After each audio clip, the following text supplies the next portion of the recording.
If the presidential transition gets rough in January, one can look to Georgia for how it could turn out for better or for worse. In the middle of the 20th century, three men claimed to be governor of our state at the same time. It was a national sensation. It was an embarrassment, and it is a subject that people still talk about depending on which circles you run in. Here's 11 Alive's Doug Richards. But campaigns are helpful. It starts with Eugene Talmadge, kind of a legendary figure in Georgia politics, a white supremacist with an almost cult-like following.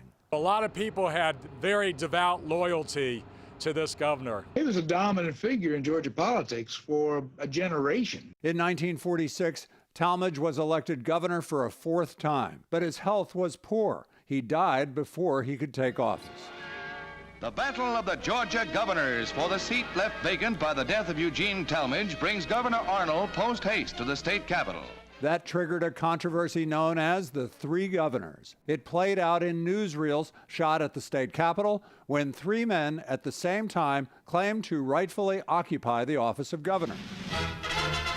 To read the reports of the dispute, you'd think that everyone's a governor down in Georgia. Just so happens that prior to the 1946 election, Georgia created the office of lieutenant governor. Melvin Thompson was the first to win it. When Gene Talmadge died, Thompson claimed the governorship. But members of the Georgia House and Senate had other ideas. The Talmadge machine had been out of office for 8 of the 10 previous years, so in 46 they are desperate to get back into power. The legislature had the power to ratify the election. Talmadge followers wanted Gene Talmadge's son, Herman Talmadge, to become the governor of Georgia and used their pull with lawmakers. There's a lot of drinking going on. Some of them brought, their quart bottles with them. So both the Talmadge forces and the anti-Talmadge forces set up kind of medical units to keep members sober so that they'll be able to vote. The legislature voted to anoint Herman Talmadge as governor. Lieutenant Governor Thompson took it to court, and the outgoing governor, Ellis Arnold, announced he wouldn't leave office until the dispute was resolved. All three men claimed the governor's office.